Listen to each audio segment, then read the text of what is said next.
Fabienne Cinquin est une conteuse de l'image comme il ne s'en fait plus. Sa plume est pleine de vie, de couleurs, d'imagination, nous plongeant dans un monde à la Alice au pays des merveilles, à la rencontre d'êtres fantasques et exubérants.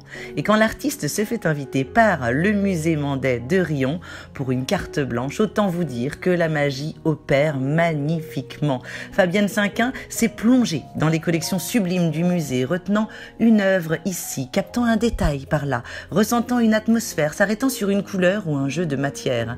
Ici, la montgolfière de Gustave Allot, là, le portrait du maître des lieux, Francisque Mandet, peint par Cornet. Les univers se mêlent alors dans une douce métamorphose, sa baguette magique en main, armée de crayons, pinceaux, aquarelles et encre de Chine, l'artiste s'est mise à dessiner partout, sur des feuilles, des toiles et même sur les murs de l'institution, réalisant durant plusieurs semaines, dans le plus grand secret, des fresques géantes, mêlant le tracé franc du dessin d'illustration à la délicatesse de l'estampe. Une visite aux allures de livres immersifs, dont les salles seraient des pages à feuilleter, passant des sorcières tapies dans l'ombre aux nymphes aquatiques baignées de lumière. Laissez-vous guider par cette bonne fée, contournez la parade des chimères, levez les yeux pour admirer la dame au bois volant.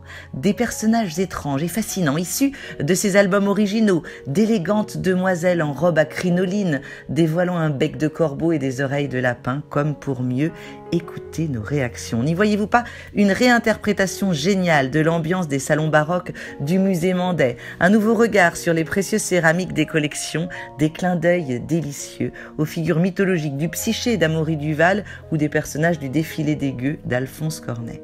L'artiste réussit à nous faire basculer de l'autre côté, au cœur des pièces les plus emblématiques du musée, ne sachant plus à quelle époque on est, ni si ces êtres que l'on croise sont issus de l'imagination d'une artiste ensorceleuse ou de nos propres interprétations.